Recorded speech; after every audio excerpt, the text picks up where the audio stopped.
Le fluide évacué par l'intestin grêle contient beaucoup d'eau. Une grande majorité de cette eau est absorbée au niveau du gros intestin, qu'on appelle aussi le côlon. Les déchets de la digestion sont compressés par le gros intestin pour former la matière fécale, que l'on appelle aussi les selles. Certains glucides complexes ne peuvent pas être digérés et absorbés par l'organisme, ce qui veut dire qu'ils arrivent intacts dans le gros intestin. Vous connaissez peut-être ces glucides complexes, car il s'agit des fibres alimentaires.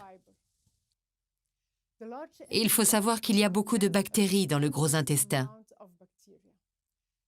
Ces bactéries fermentent une bonne partie des fibres alimentaires. Cette fermentation facilite le parcours des selles et prévient la constipation.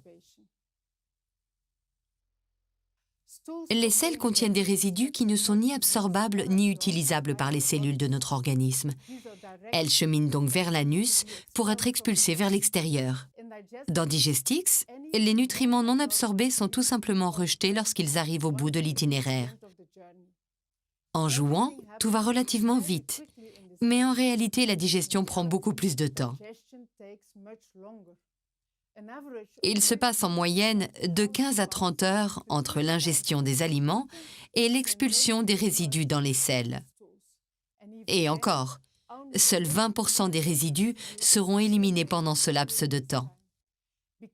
Il faut attendre 3 à 7 jours pour éliminer 95% des résidus, à cause des freinages et des mélanges qui se produisent à chaque étape de la digestion.